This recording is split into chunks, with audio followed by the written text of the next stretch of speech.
जय सनातन धर्म की। प्रिय सनातनियों, आप सभी का हार्दिक अभिनंदन है मेरे इस कार्यक्रम के अंदर। दर्शकों, आप में से कितनों की ये शिकायत है कि ईश्वर हमारी सुनता ही नहीं है। अरे, हमारे जीवन में तो इतने सारे कष्ट आ रहे हैं, लेकिन ईश्वर हमारी सुनता ही नहीं है। अगर आपका भी ऐसा प्रश्न है तो आपको आज इसका उत्तर मैं अवश्य दूंगा, ताकि आज के बाद ईश्वर भी आपकी जरूर सुने। दर्शकों, जब आप ईश्वर को कहते हैं कि ईश्वर हमारी सुनता नहीं है, तो आप ईश्वर को कहां कहते हैं?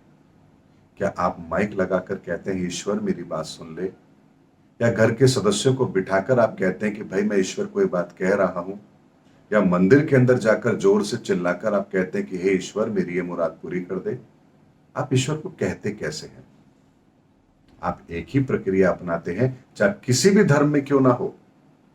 आप हाथ जोड़कर, नतमस्तक होकर, आंख बंद करके ईश्वर से कहते हैं हे ईश्वर।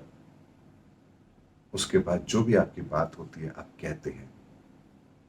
तो आप ईश्वर को तो भीतर कह रहे हैं ना। अगर आप ईश्वर से अरदास भीतर लगा रहे हैं, आप अगर ईश्वर से बात कर रहे हैं, भीतर कर रहे हैं, तो ईश्वर आपको जवाब कहां देगा? अगर आपने भीतर ईश्वर से प्रार्थना की है, तो ईश्वर जवाब भी आपको भीतर ही देगा। लेकिन उस भीतर के ईश्वर के जवाब को क्या आप सुन पाते हो? आपके मन में जब कभी भी कोई ऐसी प्रेरणा आती है जो आपको किसी अच्छे कार्य को करने के लिए प्रेरित करती है, या कोई ऐसा विचार जो आपके लिए श्रेष्ठ हो, तो क्या आप उन विचारों को उतनी ही प्राथमिकता देते हो? अगर आप उन विचारों को उतनी प्राथमिकता नहीं दे रहे हो, तो फिर आप किसकी आज्ञा का उल्लंघन कर रहे हो? ईश्वर की आज्ञा का उल्लंघन कर रहे हो। फिर आप कहते हो कि ईश्वर मेरी सुनता नहीं है।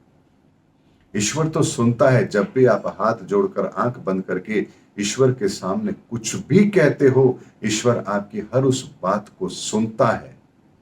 करोड़ों लोगों की बातों को सुनता है, क्योंकि ईश्वर आपके संग ऊर्जाओं के रूप में सदैव विद्यमान है। जो ईश्वरीय ऊर्जा है, वही ऊर्जा आपके अंदर है। और जब आप आंख बंद करके कुछ भी कहते हैं, तो आपकी ऊर्जाएं ईश्वरीय ऊर्जा के साथ उस संबंध स्थापित स्वतः ही कर देती है। और उस ऊर्जा के संबंध स्थापित होने के साथ ही आपको भीतर से ईश्वर फिर उन्हीं ऊर्जाओं के रूप में प्रेरणा भी देता है। और जब वो प्रेरणा देता है, हम उसे नजरअंदाज कर देते हैं। ये ईश्वरीय आज्ञा का उल्लंघन है। और जो उन्होंने हमें प्रेरणा दी, यदि हम उन प्रेरणाओं को अपने जीवन में शामिल करके आगे बढ़ते हैं, तो यहां फिर हम ईश्वरीय ऊर्जा के आदेशों की पालना कर रहे हैं। यहां फिर इस ब्रह्मांड की सारी ऊर्जाएं अब आपके कार्य को सफल करने में आपकी मदद करती है। यही एकमात्र इस संसार के अंदर सफलताओं का मार्ग है। इसके अतिरिक्त और कोई मार्ग है ही नहीं। इसीलिए दर्शकों, अगर आपके मन में भी शिकायत है कि ईश्वर आपकी सुनता नहीं है, तो ये हमारी शिकायत गलत है। शिकायत तो ईश्वर को हमसे है कि मैं जो कहता हूं ये वो मानता नहीं है। इसीलिए ईश्वर से अगर प्रार्थना करो, तो ईश्वर के संकेत जो हमें मिलते हैं उनको भी फॉलो करो। तब आप ईश्वर के साथ संबंध बनाने में कामयाब होंगे। और ईश्वर के साथ यदि आपके संबंध बन गए, तो इस धरती का कोई भी ऐसा दुख नहीं जो आपके आसपास आ जाए। धरती की ऐसी कोई स्थिति नहीं जो आपको विचलित कर दे। और धरती का ऐसा कोई समय नहीं जो आपके लिए खराब हो जाए।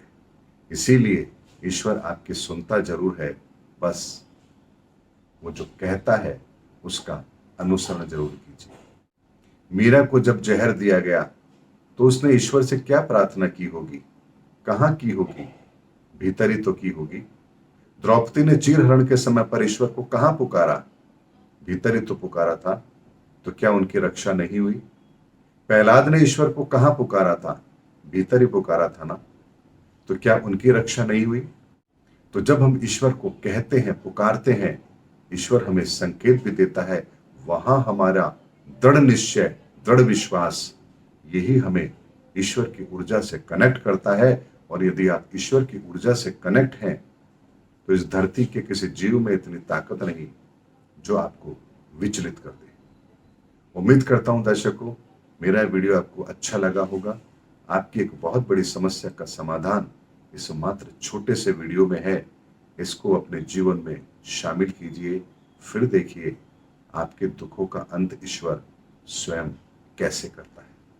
मिलेंगे अगले वीडियो के अंदर, तब तक के लिए जय हिंद, जय भारत, जय सनातन धर्म।